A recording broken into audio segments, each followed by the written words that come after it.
Le cancer du sein, un tueur silencieux, endeuille plusieurs familles en République du Congo. Le dépistage reste un atout majeur pour détecter tôt la maladie et donner une chance de survie à la patiente en cas de diagnostic positif. Au moment où l'humanité célèbre la journée mondiale de lutte contre ce fléau ce 19 octobre, allons, j'y arrive à l'école du savoir contre cette pathologie dans ce récit. Le cancer du sein constitue un véritable problème de santé publique à l'échelle mondiale. Ainsi, plusieurs familles congolaises sont endeuillées chaque année à cause de cette maladie violente qui se caractérise par la croissance incontrôlée de cellules mammaires anormales qui forment une masse appelée tumeur. Selon les professionnels de santé, le dépistage du cancer du sein est un atout majeur qui permet de détecter tôt une éventuelle anomalie ou le cancer avant l'apparition de symptômes. Cette détection précoce augmente les chances de guérison de la patiente en cas de diagnostic positif avec un traitement moins agressif. Pour en savoir plus sur les facteurs de risque, les symptômes à surveiller et les méthodes de dépistage existantes de cette pathologie, notre équipe s'est rendue à Hope Centre d'imagerie médicale et de dépistage spécialisé dans les échographies, les mammographies, la médecine générale et les dépistages. De façon générale, les symptômes des cancers apparaissent très souvent au stade avancé de la maladie. Et pour ces signes, on peut citer par exemple la présence d'une boule au niveau de l'aisselle. On peut avoir une douleur du sein, une rougeur du sein ou un écoulement anormal au niveau de notre sein. Le cancer du sein, lorsqu'il n'est pas pris en charge à temps, ce cancer peut se propager vers d'autres organes. La manipulatrice en imagerie médicale nous a édifié sur la réalisation de la mammographie, un examen important qui intègre le circuit du dépistage du cancer du sein.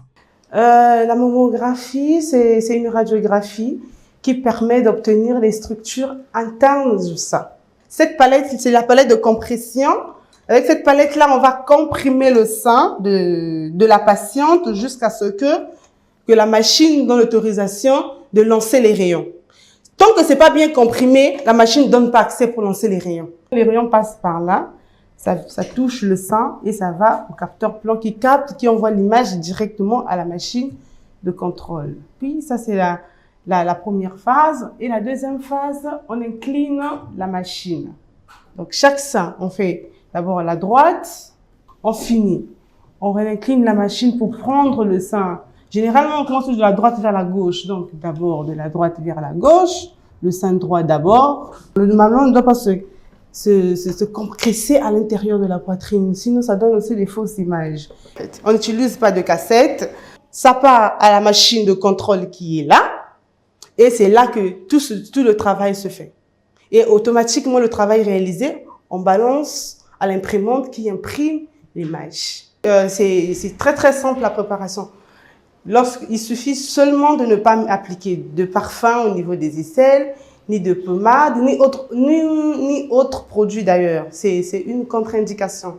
Cela peut fausser les résultats de la mammographie pour la lecture au niveau du radiologue. Aussi, nous avions été instruits sur la portée d'une échographie mammaire. Si une patiente vient pour un cancer, puisque le cancer du sein, c'est le premier cancer de la femme au monde, je lui fais une mammographie, je trouve une boule, une opacité stellaire avec distorsion architecturale et microcalcification, mais je ne sais pas quelle est la nature. J'ai détecté une anomalie, mais je ne sais pas est-ce que c'est du liquide, est-ce que c'est du tissu.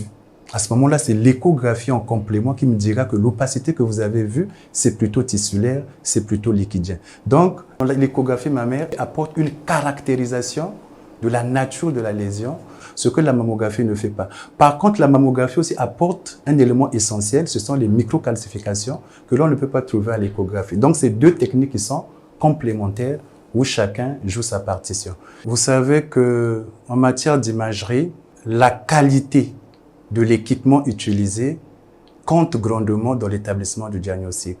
offre la particularité d'avoir des équipements très sophistiqués. En l'occurrence, pour l'échographe, nous avons un échographe de type Logic S8 qui est du General Electric, qui au niveau mondial se positionne très bien parmi les constructeurs qui excellent dans le domaine. La santé est le bien-être le plus précieux au monde.